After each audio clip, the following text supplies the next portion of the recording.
Hello, Professor. Hope you are doing well. My name is Sai Singh Sidhu, and today I am going to talk about week 7 of criminology.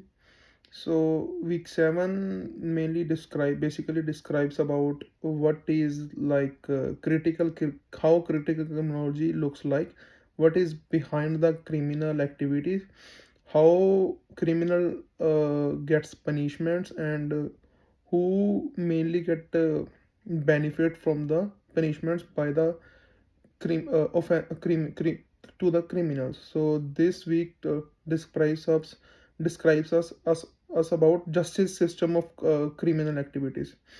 So critical criminology looks at crime and criminal justice system from a different angle, and try to uncover the hidden truth behind how crimes are defined, and who benefits from the way crimes are punished. Like if someone commit any kind of offenses, like it if it is a assault of or it is a murder, any kind of offense, and if that person is getting punishment, so in that punishment, who is getting benefit behind from that. So it also always depend on the justice system of the criminology.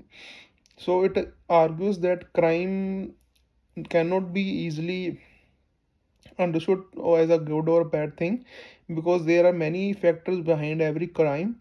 Every crime, like I can give example, like education, personal benefit, it can be a social influences. Like if a person is watching a video and he get influenced by and motivated by watching that particular video, and after that he committed a crime, then it is a different thing. So this kind of things are encouraging some people to do crime. So critical criminology doesn't have a single clear definition.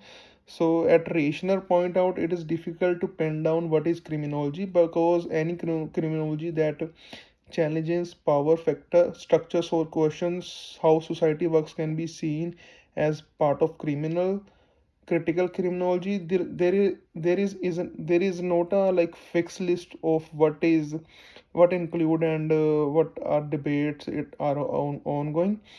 So critical criminology also point out the some important information, like missing from the crime.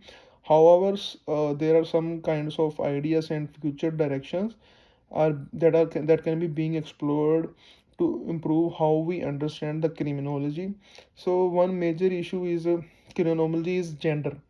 So as strongly impact how women are treated by the sexism and racism in the criminology. So feminist criminology, as described by Chesnia Lind, who is considered the mother of feminist criminology, focuses on how power and inequality, especially from crime criminalization. Feminist criminology also explore how race, colonism, racism, sexuality, class, and gender affect crime. How crime are dealt with. So she argues that criminology need to more feminist research to understand its history of sexism and racism. So in this criminology, discuss about like how to explore its foundations, and what are contributing to understanding crime, victimization, and offending. It also help us focus on how women are treated in criminal justice system, and especially considering how their different social identities affect their experiences. For example, the issue of missing and murder indigenous women is an important topic in the intersection of the gender and crime. So these are the kinds of issues like which can tell that how uh, these are crime committed earlier. Like we have seen in week 3 or maybe in week 4, you professor show us one video in the class, and in that particular video It shows that how indigenous women are going to the hospital and they didn't know what are doctor doing with them. They are actually killing their babies in the hospital, and that is also a kind of crime. So the next one is cultural criminology. It looks the role of culture in crime and crime control. It sees culture as a changing and influencing crime. So cultural criminologist looks at how culture reflect crime, how crime are controlled, and how cultural behavior are seen as crime. So cultural criminology was influenced by the School of Chicago of sociology and theories of 1960s, including ideas about how subculture and labeling. Cultural criminology shifts the focus and traditional criminology, which looks at things like age, race, or social class to focus on people's experiences with the crime and how they feel about breaking the law. It also responds to changes in modern society, especially the way capitalism and the media have affected crime. Today, crime and punishment are part of popular media and entertainment, which makes it easier for people to consume crime and punishment as a part of entertainment. In short, cultural criminology looks at how culture and crime are connected and constantly changing, with a focus on personal experiences of those involved in crime. So, these are the main things that are involved in cultural criminology. So today we can just like say like crime and punishment are part of popular media, and media have affected crime. Like if a person is watching any kind of video on a Instagram or on a Facebook or any social platform, so we can easily see that crime is increasing day by day. I know one incident. It happened in uh, America. In Chicago area.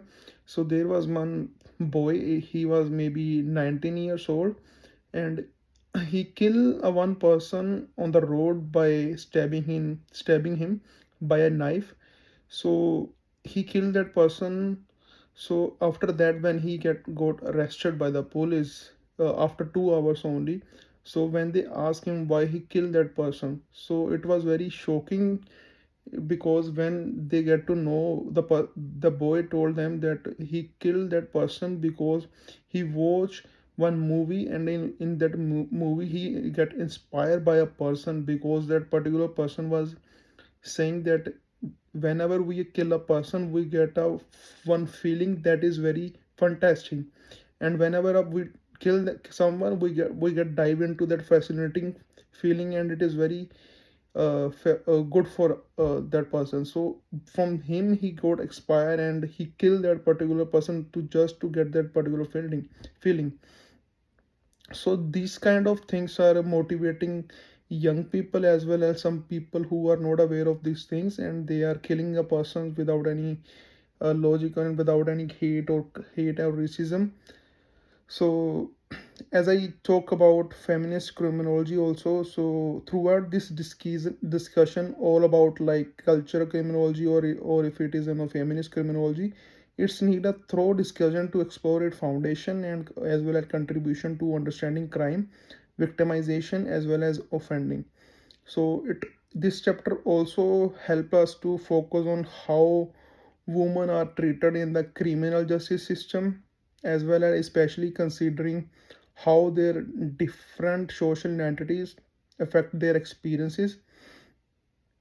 So these all I have learned from the chapter 7. So I can also give a little bit review of chapter 7 what I have read, just a review. So in the first part, in critical criminology, I have talked about like what is actually a crime, what are behind its consequences, how people are getting punishment, and who is getting benefit from that particular punishment, and after that there was feminist criminology, and the last one was uh, again that cultural criminology. That's all I have learned about that week 7. So thank you so much.